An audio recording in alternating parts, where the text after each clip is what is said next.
The day has been long, hasn't it? You can feel it in the way your shoulders have finally begun to drop, releasing tension you didn't quite realize you were carrying. Somewhere nearby, perhaps through a window left slightly open, or from a courtyard you can't quite see, comes the sound of wind moving through leaves. Not rushing, just a gentle stirring that creates its own quiet rhythm, regular as breathing. You're settled now, comfortable in this moment where nothing is required of you. The light has changed. You've noticed how it does that in the evening, shifting from the bright insistence of day to something softer, more forgiving.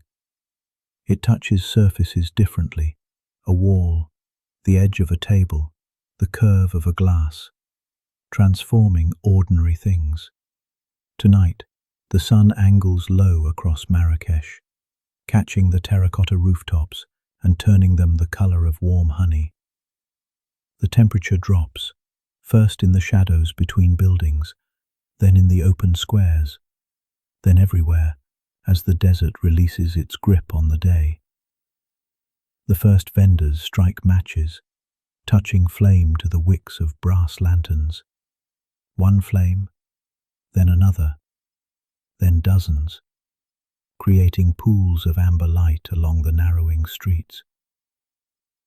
In Marrakesh, the vendors in the Medina are beginning their evening ritual.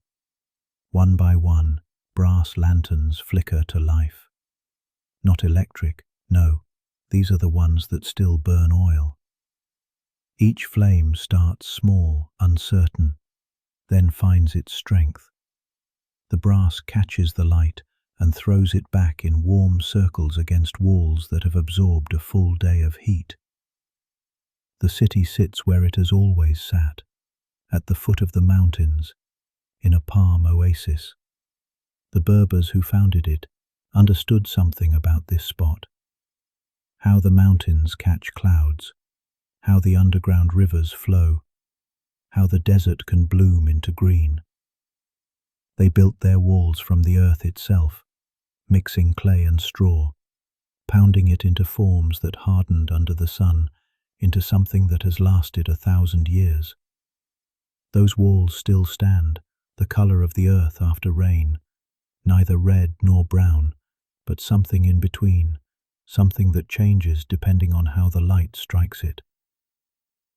Right now, with the sun at this angle, they glow as if lit from within. The warmth radiates from those walls, accumulated heat from the day, now releasing slowly into the cooling air. Press a palm against that clay, and it warms your skin, holds that warmth long after you pull your hand away. The streets have been worn smooth. Centuries of footsteps have polished the stone until it gleams faintly in the lantern light. Each step finds its natural place in the gentle depressions where countless others have walked. The stone still holds warmth from the day. Press a palm against the wall, and heat radiates into skin, lingering even after the hand pulls away. Doorways punctuate the walls. Some are small, forcing a slight duck upon entering.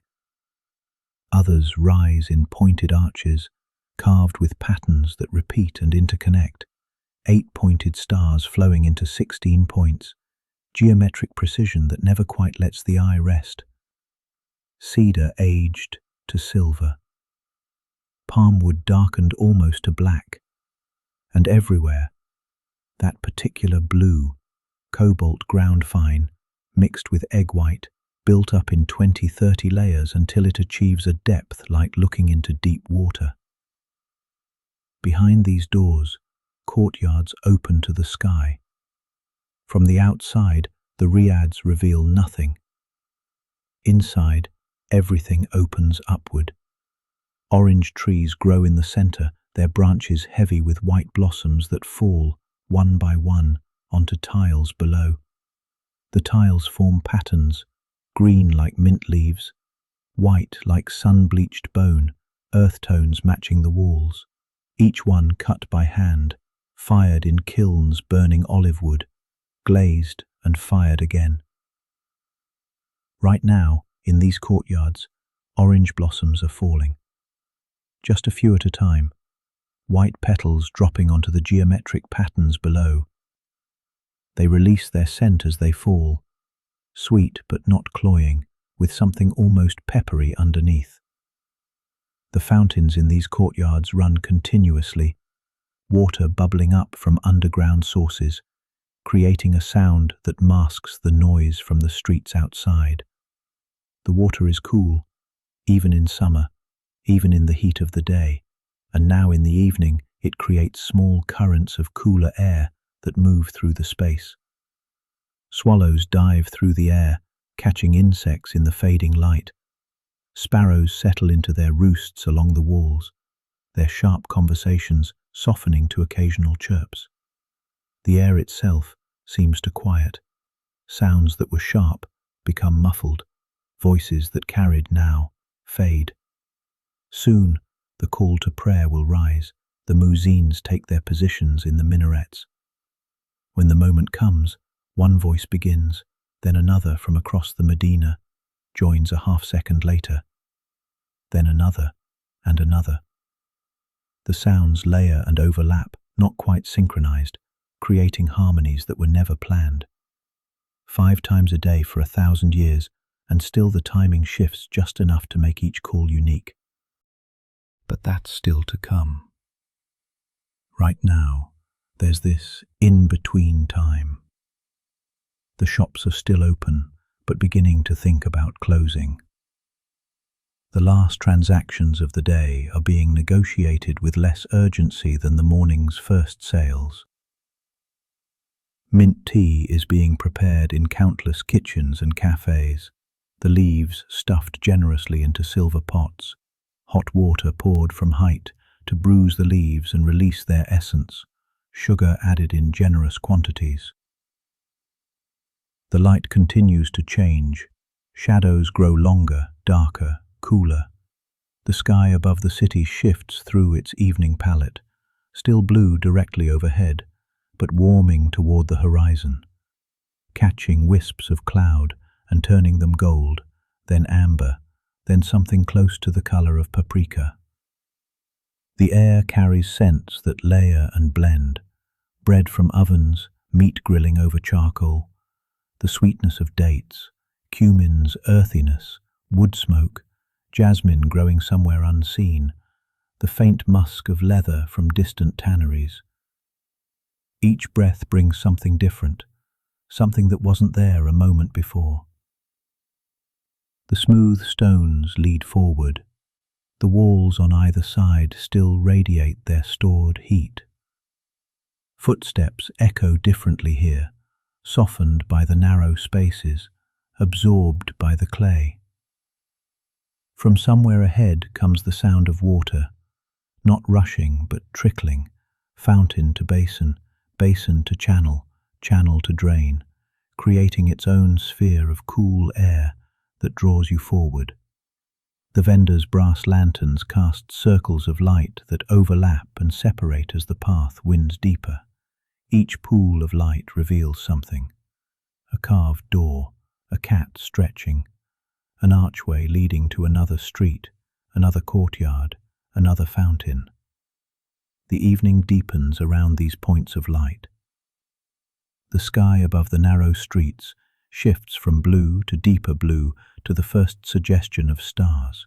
A merchant pulls fabric across his stall, the sound of heavy cloth sliding over wood.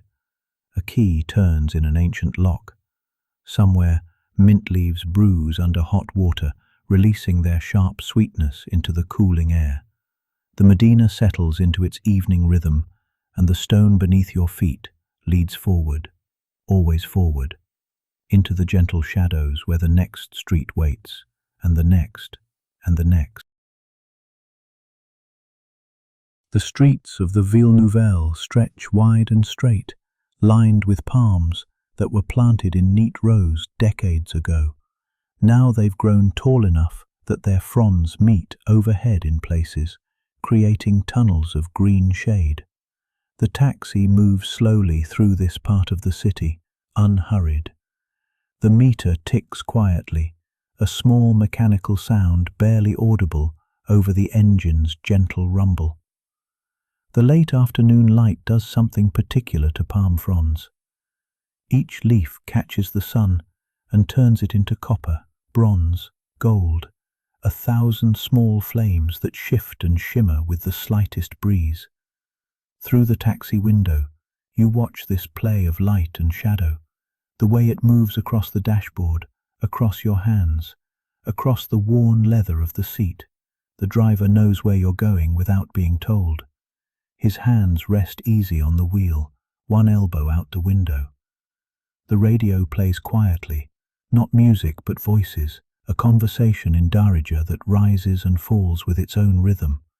Sometimes he nods along, a small smile suggesting he agrees with whatever point was just made. The boulevards here were laid out in straight lines, but the desert has softened them.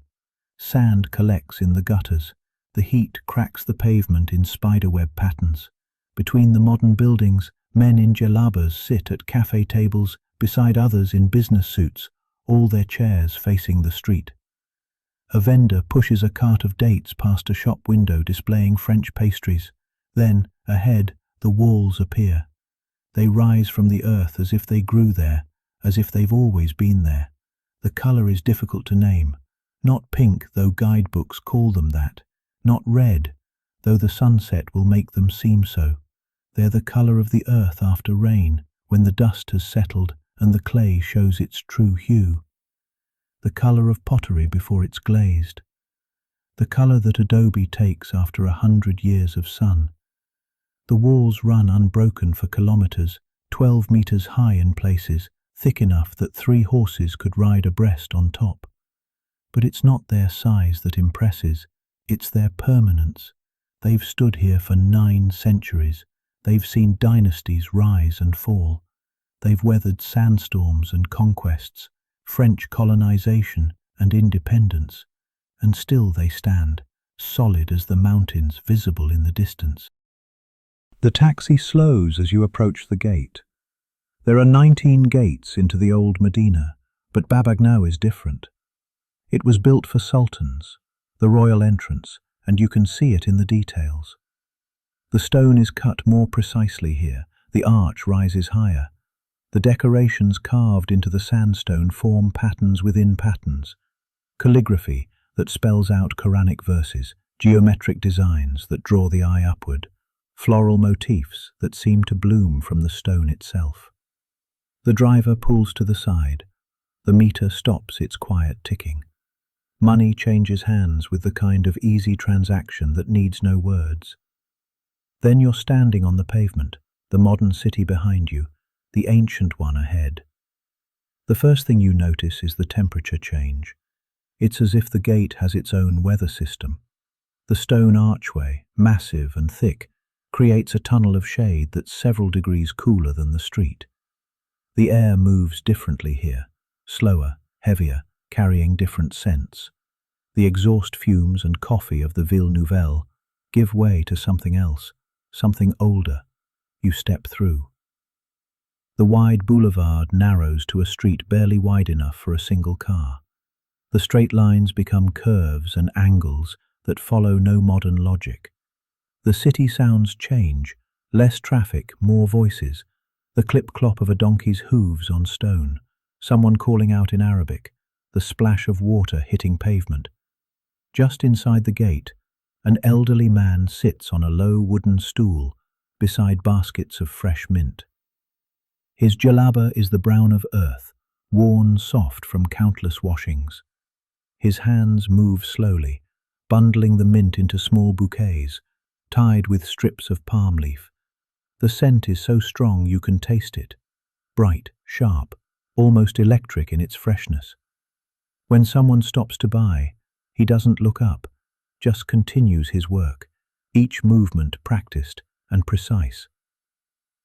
The street curves to the left, then right, following some ancient logic, perhaps the path animals took to water, perhaps the property lines of houses built when Rome still ruled parts of the world. The walls on either side rise high enough that you have to look up to see the sky, now a strip of deepening blue between the roof lines. From somewhere deeper in the Medina comes a sound. Tap, tap, tap, pause, tap, tap, tap. Metal on metal, precise and rhythmic. Following the sound, you find a small alcove where a craftsman sits cross-legged on a cushion, a brass tray balanced on a wooden stand before him. His hammer is small, no bigger than your palm, and the chisel he holds is worn smooth from use.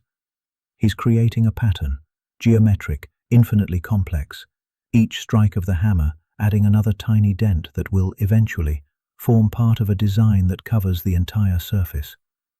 The sound continues, steady and unchanging. A few steps further, and you find a public fountain set into the wall. These fountains are scattered throughout the Medina, gifts from wealthy merchants or sultans who believed providing water was a sacred duty. This one is old. You can tell by how the marble has worn. The basin curves inward, where thousands of hands have rested, where countless vessels have been filled. The spout is green with oxidation, but water still flows from it, clear and cold, trickling rather than rushing. The sound is steady, continuous, unchanging. Someone has left a tin cup on a chain beside the fountain. It's scratched and dented, but clean. The water runs cold, as if drawn from deep underground, from some source that never knows the desert heat above. The streets here don't run straight for more than a few meters. They bend and curve, split and rejoin, creating a maze that would seem chaotic if it weren't so clearly organized by some deeper logic. Each quarter has its own rhythm, its own character. The sound of the brassworker fades, replaced by voices haggling over the price of leather slippers. That gives way to the scent of wood shavings, where furniture makers plane boards of cedar and thuya. A tabby cat appears, stepping out from a doorway painted that particular shade of blue. It's the blue you see all over the Medina, on doors, on window frames, on the tiles that decorate fountains. The Berbers, who first used this color, believed it kept away the evil eye. Layer after layer of cobalt mixed with egg white, built up over years until the color seems to hold its own light. The cat stretches, long and luxurious, taking up the entire width of the doorstep. Its eyes are half closed, acknowledging your presence without concern. When it finally moves, it's with the unhurried confidence of something that knows every corner, every shortcut, every sunny spot and shaded alcove. The light is changing now. What was copper and gold an hour ago has deepened to amber and rust. The shadows grow longer, darker, cooler. The walls release their stored heat in small, barely perceptible waves. The temperature drops degree by degree. Sounds soften as the light fades. More people appear in the streets now. A woman in a rose-colored kaftan carries a tray of fresh bread, the loaves still steaming, their scent mixing with the mint and leather and cedar. Children run past, their voices echoing off the walls. Men begin to gather in small groups, their conversations low and comfortable, punctuated by occasional laughter. The evening prayer will be called soon. You can feel it in the way people move, not rushed but aware, finishing their business, preparing for the pause that comes 5 times a day. A shopkeeper begins to pull down the metal grate of his store, the sound scraping and familiar. Another spreads a small carpet in the corner of his shop, ready for his devotions. The narrow street opens into a small square. There's a fountain here too, larger than the last, with stone benches built into the walls around it.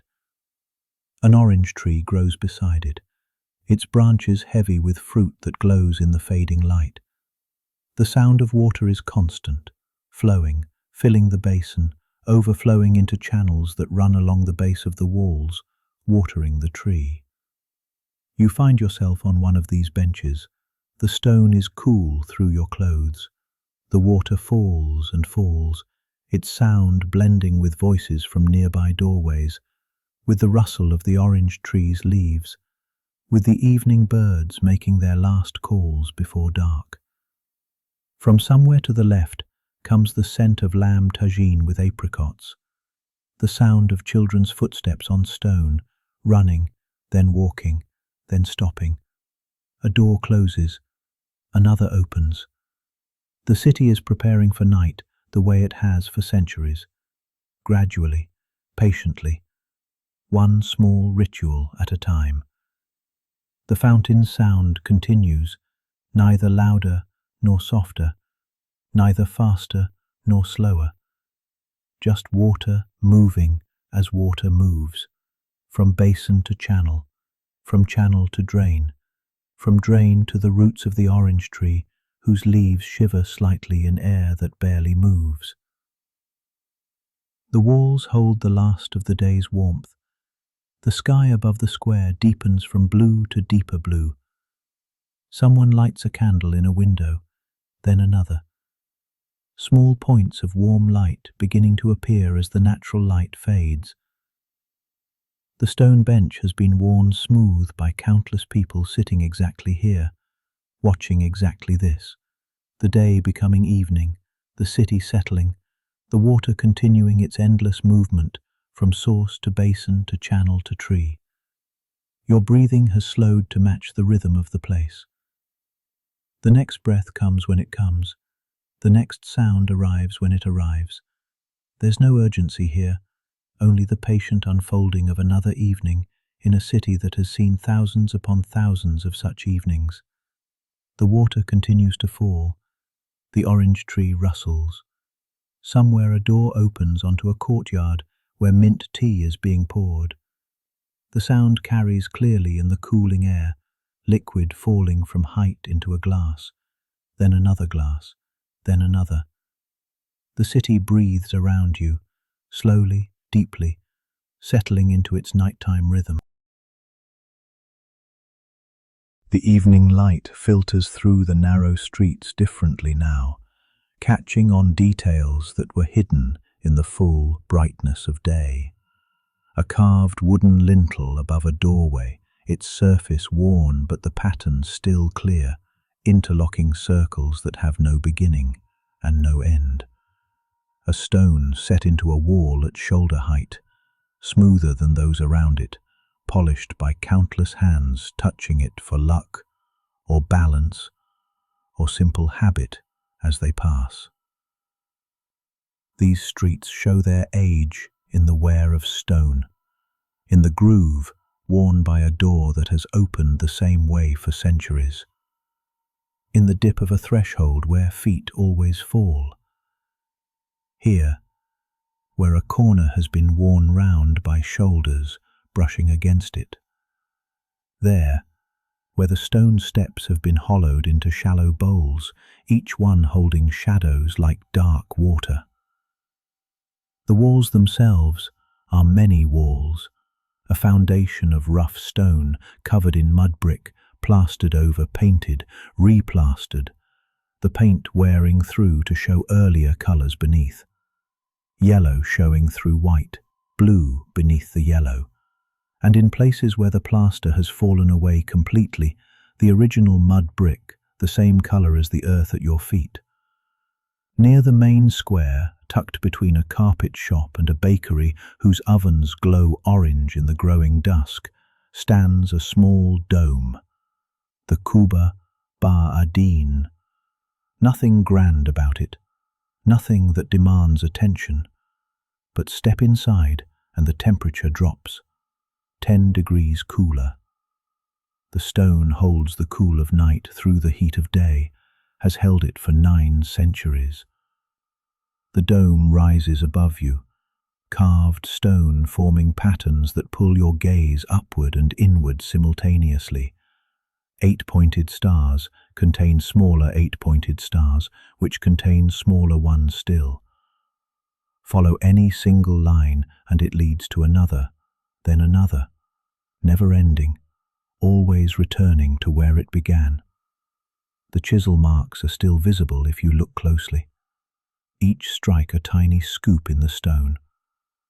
Stand in the center and speak, even a whisper, and your voice comes back from 7 different directions. Each echo arrives at a slightly different moment. The sound blooms and fades, blooms and fades.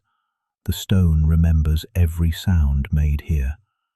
You can almost hear them all, layered like sediment, compressed into the silence between your words. The light inside the kuba is blue-grey, filtered through small openings designed to never allow direct sunlight to enter. Always indirect, always soft, always moving slowly across the walls as the day progresses. Right now, in the evening, the light has almost gone, leaving only shadows and the cool breath of stone. Back outside, the air feels warmer, though it too is cooling as the sun drops lower. Through an archway so low you must bend to pass beneath it. Then, along a passage barely wide enough for two people to pass, you find an unmarked door. Behind it lie the Sadian tombs, hidden for centuries, now open to the evening air. The first room is simple: white marble, local stone, minimal decoration. This was for the soldiers, the loyal guards, the trusted servants. The proportions are perfect. Sound moves correctly through the space, neither echoing too much nor falling dead. Light falls where it should, creating pools of brightness and shadow that shift as you move through them. Move deeper, and the decoration intensifies. Italian marble appears, white with grey veins like frozen smoke. The walls begin to show colour, blues and greens in geometric patterns that never repeat but always balance. Each tile cut by hand, its edges smoothed, fitted against its neighbours without gaps wide enough for a blade of grass to slip through. Then you reach the hall of 12 columns. The columns are Carrara marble, pure white even in the fading light. Between them the floor is a chessboard of black and white marble, each square cut so precisely that the joints are almost invisible. Look up, and the ceiling explodes into complexity, thousands of tiny cells like a honeycomb, each one carved and painted and gilded. The work of one ceiling took a team of craftsmen 3 years. They worked lying on their backs on scaffolding, painting cells so small that each one required a brush with just 3 hairs. The sultans rest here, in tombs of marble and onyx. The inscriptions around the tombs are carved so finely that you need to lean close to see where one letter ends and the next begins. The calligrapher who carved these words trained for 20 years before he was allowed to work on royal inscriptions. In the corner, almost hidden, is the tomb of a child prince, 3 years old when fever took him. His tomb is smaller, the marble whiter, the inscription simpler, but someone ordered that the ceiling above him be painted with birds, hoopoes and doves and swallows, all in flight, all heading toward a sun that glows gold even in the dim light. After 4 centuries, the paint has faded, but the birds still fly. The air in the tombs is different, cooler, stiller, holding a silence that feels older than the silence outside. Even footsteps sound different here, muffled by the marble, absorbed by the intricate surfaces that break up sound waves into whispers. The Jewish quarter, the Mellah, has its own texture, its own quality of light. The streets are narrower here, the buildings taller, creating corridors of shadow even at midday. Now, in the evening, these shadows have deepened to near darkness, with only the sky above still holding light. Balconies project from upper floors, some nearly touching those opposite, creating tunnels of shade. The wood of these balconies is dark with age, carved with stars and pomegranates and grapevines. The wood creaks slightly as the temperature changes, as it has creaked every evening for centuries as the heat leaves and the cool arrives. In a small square, water runs from a fountain, different from those in the rest of the Medina. This one has Hebrew inscriptions along its rim. The marble is worn differently too. worn on the left side where people steadied themselves while filling vessels with their right hand. The water makes the same sound as other fountains, but in this narrower space, it echoes differently, seems closer, more intimate. Through a doorway marked only by a small blue tile, stairs lead down to the Slat al-Azama synagogue. The stairs are limestone, each step dipped in the center from 4 centuries of footsteps. The synagogue itself is small. The walls are white plaster over stone, simple except for the wall facing Jerusalem, where the Torah Ark stands behind doors of cedar, inlaid with mother of pearl. The silver Torah crowns are kept in a side room, wrapped in velvet that was once deep blue, but has faded to the color of evening sky. Each crown is different, one decorated with pomegranates, another with lions, a third with hands raised in blessing. The silver is soft now, the details blurred by generations of polishing. Above, in a room that gets the morning light, an old man sits with brass scales that have been in his family for 5 generations. The scales are precise to a fraction of a gram, even after 150 years of use. He weighs out spices, cumin that smells of earth and rain, coriander seeds that release their scent when crushed, paprika, ground so fine it floats in the air like red dust. His thumb fits exactly into a worn spot on the brass weight, polished smooth by his thumb, and his father's thumb, and his grandfather's thumb before that. The same gesture, the same careful placing of weight on scale, the same slight adjustment to find the perfect balance. The wood of the counter where he works is dark with oil from the spices, worn smooth, except for one rough patch where a repair was made long ago with a piece of olive wood. The light has nearly gone now. In the narrow streets of the Mellah, the first stars appear in the strip of sky visible between buildings. The walls still radiate warmth. You can feel it when you pass close, a gentle heat that will continue releasing through the first hours of night. The merchants are closing their shops. Wood scrapes against stone as shutters are pulled across. The sound echoes, then fades. Another shutter closes. The same sound, slightly different. Then another, each one adding to the evening rhythm of closure, of settling, of the day releasing its hold. The brass scales are wrapped in felt, placed in their wooden boxes. The cloths drawn over the spice jars. One by one, the lights in the windows dim. The fountain in the small square continues its trickle. The same sound it made this morning, the same sound it made yesterday evening, the same sound it will make tomorrow when the sun returns. The air cools degree by degree. You can feel it on your skin, the way the warmth lifts and dissipates, first from the open spaces, then from the narrow passages, then even from the stones themselves, though they hold their heat longest. The walls are still warm to the touch, still warm, growing cooler, cool enough now that the warmth feels faint, like a memory in the stone. Footsteps echo in the distance, someone heading home.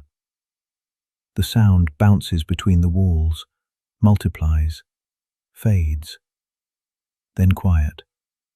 Then another set of footsteps, softer, further away. Then quiet again.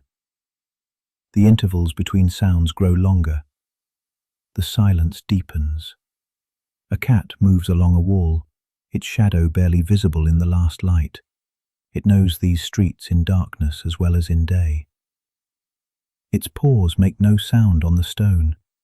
It passes through a pool of lamplight from a window, orange fur briefly golden, then disappears into shadow again. The stars are clearer now, more of them, the sky darkening from deep blue to deeper blue to the first suggestion of black.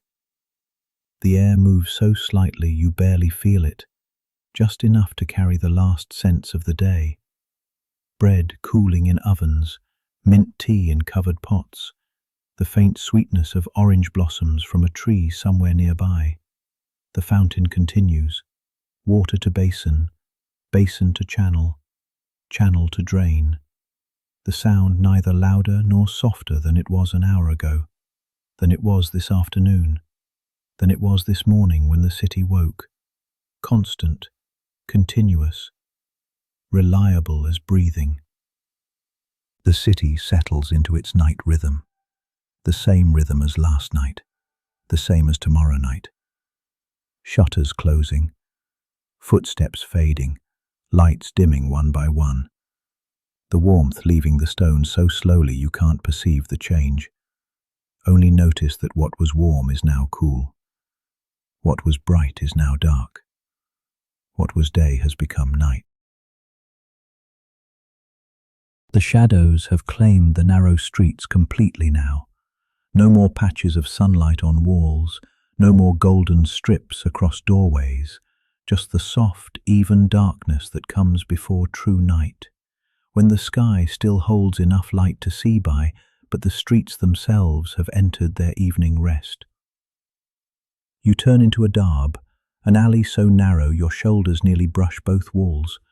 The temperature drops immediately. These passages trap cool air like wells, holding it through the heat of day and releasing it slowly when evening comes. Your footsteps echo differently here, compressed between the walls.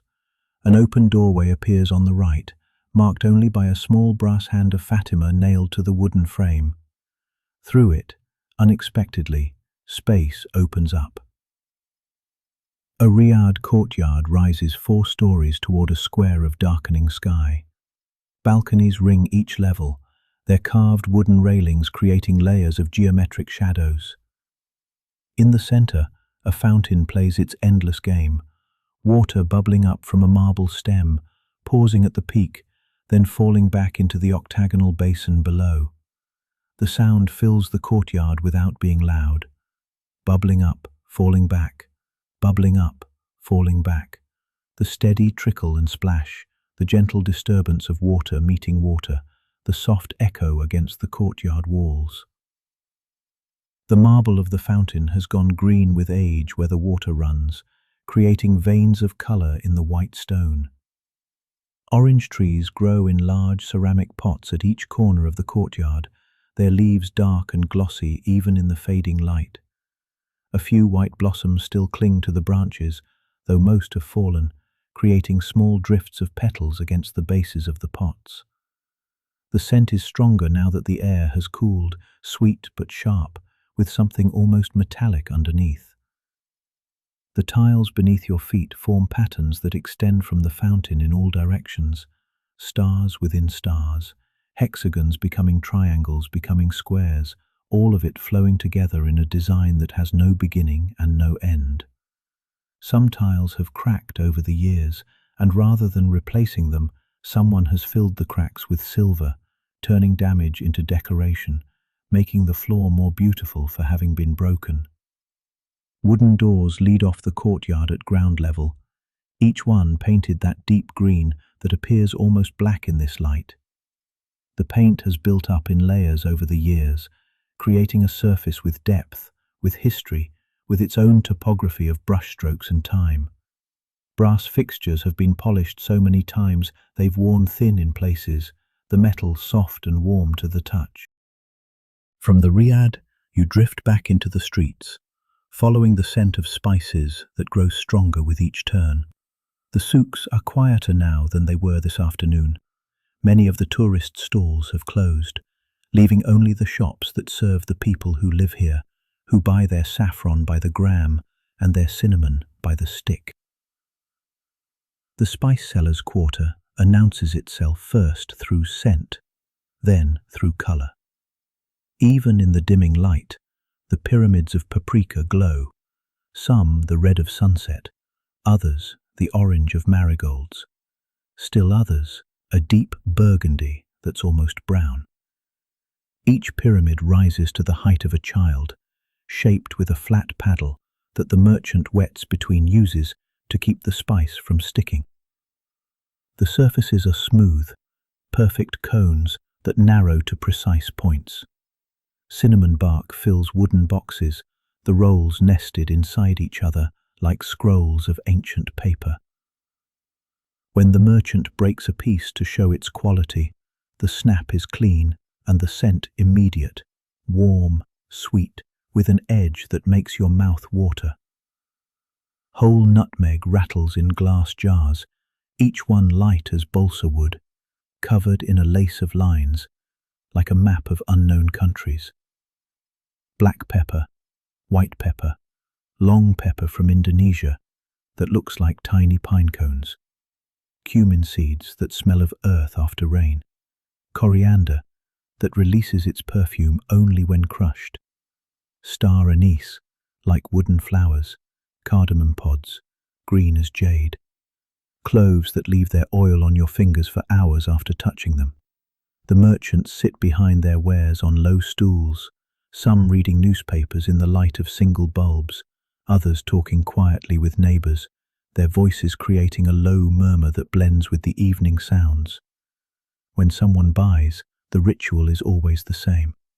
The spice weighed on brass scales, poured into a cone of paper torn from old newspapers, twisted at the top, handed over with both hands. Between the stalls, cats move through shadows, hunting mice that live on scattered seeds and grains. They know every corner, every hiding place, every route from here to there. Sometimes one will pause in a pool of light from a shop, revealing itself to be tiger-striped, or pure white, or the grey of morning mist, before disappearing again into the darkness between things. The air here is thick with scent, so dense you can taste it. Each breath brings a different combination, cinnamon and cumin, pepper and paprika, all of it mixing and separating and mixing again. It settles on your clothes, in your hair. Hours later, when you move a certain way, the scent will still be there, faint but unmistakable. Deeper in the souks, you find the dyer's quarter. Here, wool hangs from wooden beams that cross the alley overhead, creating a tunnel of colour, even in the growing darkness. Saffron yellow bright as flame, pomegranate red deep as wine, the purple of desert stones at sunset, indigo so dark it appears black until you see it against something truly black. And then it reveals itself as the deepest possible blue. The wool drips occasionally, drops of colour falling onto the stone below, creating a path painted by years of this same dripping, this same slow decoration of the ground by the work happening overhead. The drops make a sound too soft to properly hear, more felt than heard, a tiny percussion against the ambient noise of the evening. In the workshops, the dye vats sit empty now, but they still emit their particular scents, the earthiness of madder root, the sharp tang of indigo, the sweetness of saffron. The concrete around each vat is stained in rings like tree rings, showing the years of use, the slight changes in water level, the history of colour made physical. Through gaps in the reed coverings overhead, the last light of day filters down in thin shafts. As people pass, these shafts break and reform, creating moving patterns on the walls, on the hanging wool, on the faces of those walking through. Light, shadow, light again. The patterns shift constantly but gently, never sudden, always flowing from one configuration to the next. A wooden door appears in what seemed to be a solid wall. Behind it, green explodes into view. The Majorelle Garden exists within the city, a place where bamboo grows in stands so thick you cannot see through them. The bamboo speaks constantly, a rustling, clicking language of stem against stem, leaf against leaf. The sound is constant but never monotonous, always shifting in rhythm and intensity. The slightest breeze changes the conversation, adds new voices, creates pauses and emphases that were not there before. The paths curve between the bamboo, never straight, never revealing what comes next until you're already there. Gravel crunches softly underfoot, the stones chosen for their color, white and grey and the palest pink. Every few steps, the view changes completely. Now bamboo, now cactus, now palms, now a pool of water so still it mirrors the sky perfectly. The studio walls are painted that particular blue, Majorelle blue, though it's the same cobalt that has decorated Berber homes for centuries. In the evening light, the blue deepens but remains visible, holding the last traces of day. Ceramic pots in the same blue hold cacti from the Sahara. Their spines catch what light remains.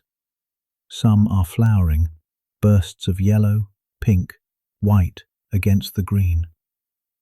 The flowers will close soon when full darkness comes.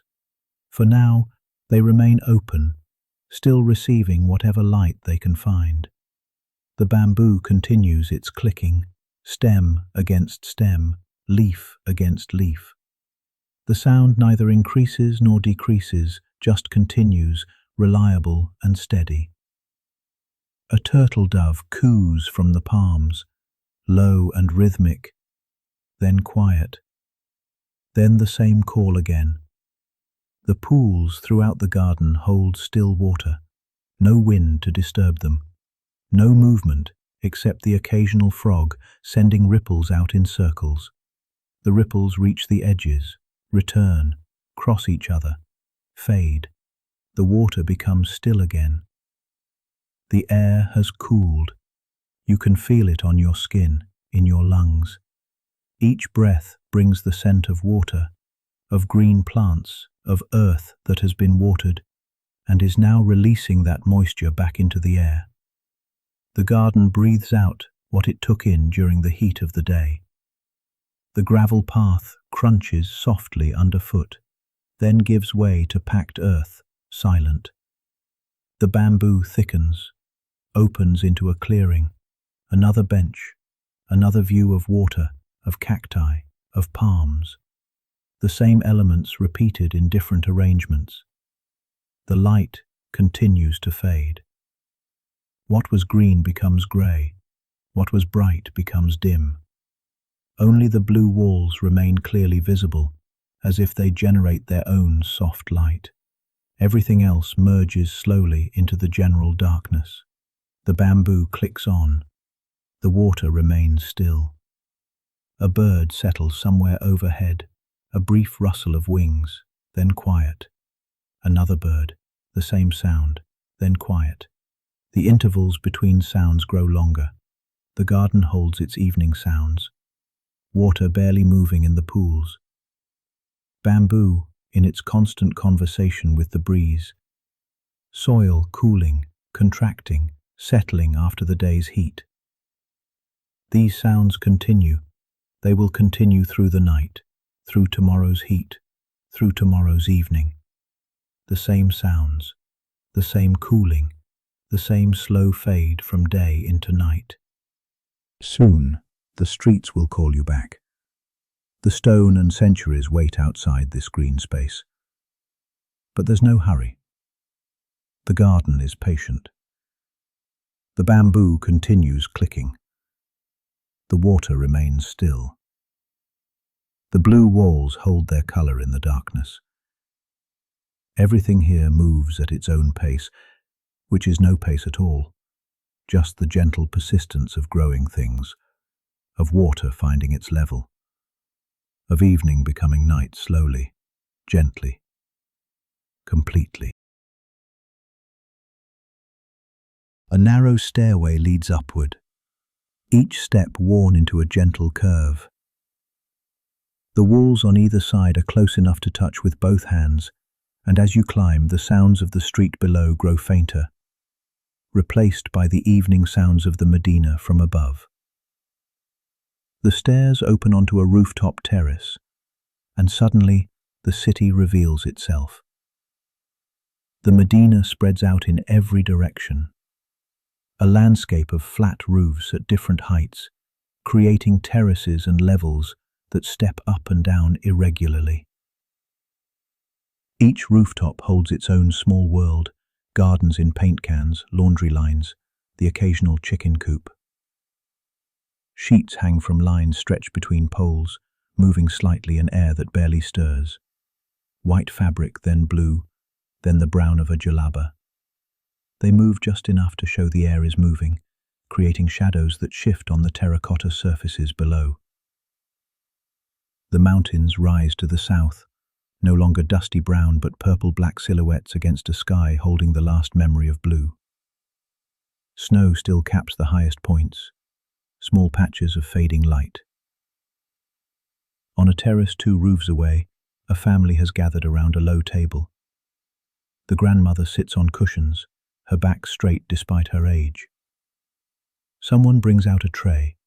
You can hear the gentle rattle of glasses, the metallic ring of a spoon against the side of a pot. Then comes the ritual of tea, performed the same way it has been performed for generations. The silver teapot rises high above the glasses. The stream of tea falls through the evening air, catching what light remains, turning golden for a moment, before disappearing into the small glass below. The sound is distinct. Liquid falling from height, aerating, cooling, creating foam that will taste of mint and sugar. The pot rises again. Another glass fills, then another. The rhythm is unhurried, practiced, perfect. The scent reaches you even at this distance, mint so fresh it makes your mouth water, sugar caramelized from the heat, the particular smell of green tea that has been steeped exactly long enough.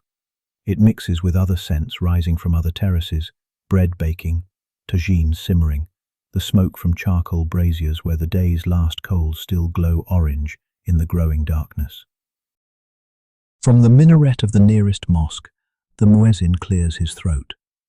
Then his voice begins, cutting through all other sounds without seeming loud, simply present, impossible to ignore. Allahu Akbar. He calls, and the words roll across the rooftops, reaching every corner, every terrace, every window. The call rises and falls in phrases worn smooth by repetition, each note finding its place in a melody sung 5 times a day, for more than 1,000 years. His voice cracks slightly on the highest notes. He is old, this muezzin, and his voice shows his age. Before he finishes the first phrase, another voice joins from a mosque to the west. Not quite in sync, starting a half-second later, creating an echo that isn't quite an echo. Then another voice from the north, younger, stronger, but following the same ancient pattern. Then another, and another, until the air fills with layers of sound that overlap and separate and overlap again. The calls weave together above the city, each voice distinct if you listen closely, but blending into something larger if you let your focus soften. Some voices are close, some distant, some clear, some faint. Together they create a sound that comes from everywhere at once, from the stones and the air and the fading light. On the rooftops, people pause in their activities. The woman hanging laundry stops with a shirt half pinned. The children playing on a nearby terrace go quiet. Even the cats, prowling along the edges of walls, seem to pause and listen. This is the rhythm the city lives by, has always lived by. The marking of time not by clocks but by calls to prayer, by the movement of shadow and light, by the cooling of air and the brightening of stars. The call ends, not all at once but voice by voice, each muezzin finishing in his own time. The last voice fades, and for a moment the city holds its breath in silence. Then, slowly, the evening sounds return. Voices resume conversations, children laugh, pots clatter in kitchens. Somewhere below, In one of the small squares hidden between buildings, the sound of an oud being tuned drifts upward. A string is plucked once, the note hanging in the air, then adjusted, plucked again. Another string, then another, each one finding its proper tension, its proper tone. Then, without announcement, a melody begins. The oud's melody has no urgency. It wanders, pauses, returns to phrases played earlier, discovers new variations. The player is skilled. You can hear it in the way notes flow into each other, without gaps, without hesitation, just the continuous thread of music weaving through the evening air. Above, the sky continues its transformation. What was blue has become deeper blue, and now, at the horizon, true darkness begins. Look up, directly overhead, and stars are beginning to show themselves. First, one bright star low in the west, then another, steady and yellow-white, then smaller stars one by one until the sky fills with them, gradually, slowly, continuously. The air has cooled enough now that you can feel warmth still radiating from the terrace floor through your shoes. The tiles hold the day's heat, releasing it slowly, creating gentle currents that rise and dissipate. Soon these tiles will be cool, but for now, they offer this warmth, this memory of the sun that set an hour ago. On terraces across the Medina, lanterns begin to appear. Not electric lights, though those exist too, but oil lanterns, candle lanterns, the kind that create circles of warm light that move and flicker with any breath of air. One lantern, then two, then dozens, then hundreds, until the rooftops sparkle with small flames, each one creating its own small sphere of light, its own small warmth against the growing cool of night. The sounds of the city are changing again. The busy noise of day has gone completely. Even the evening sounds are quieting. Fewer voices call across the rooftops. Fewer doors slam. Fewer footsteps echo in the streets below. Each sound becomes more distinct in the growing quiet. A door closing 3 streets away. A cat jumping from one roof to another. Water running in a fountain you cannot see. The oud player has found a rhythm now, something repetitive and soothing. The same phrase played over and over with small variations, never quite resolving, never quite ending. Just continuing in gentle circles, each repetition slightly different from the last, but familiar enough to feel like coming home. A door closes somewhere below, the sound echoing up between the buildings, bouncing off walls, fading into the general quiet of the evening. Footsteps on stone grow fainter as someone walks deeper into the maze of streets, and then those too fade, leaving only the ambient sounds of the settling city. The family on the nearby terrace has finished their tea, the glasses gathered and carried inside, though the cushions remain, still holding the impressions of the people who sat on them. One by one, they go inside, until only the grandmother remains, sitting quietly in the darkness, her breathing slow and regular. The stars are fully visible now, countless points of light in a sky that has darkened from blue to deeper blue to black. These same stars looked down on this city when it was new, when the first walls were being built, when the first prayers echoed across rooftops not yet weathered smooth by centuries of rain and wind and sun. The air moves differently now. Cooler air from the mountains sliding down into the city, pooling in the streets, rising slowly as it meets walls that still hold traces of warmth. You can feel this movement on your face and hands, not quite a breeze, just the natural circulation of air finding its level as the temperature continues to drop degree by degree. The oud has faded to silence, or perhaps continues so softly it has become indistinguishable from the other night sounds. The distant bark of a dog settling for sleep, the rustle of pigeons adjusting in their roosts, the continuous quiet splash of fountains in courtyards throughout the Medina, water falling and falling in the darkness. The city below has found its nighttime rhythm, not silent, but quiet, in the way that old cities know how to be quiet, with only the essential sounds remaining. Water running through fountains, wind moving through narrow spaces, the settling of old buildings as they cool, an occasional voice carrying from an open window, the closing of a final shutter.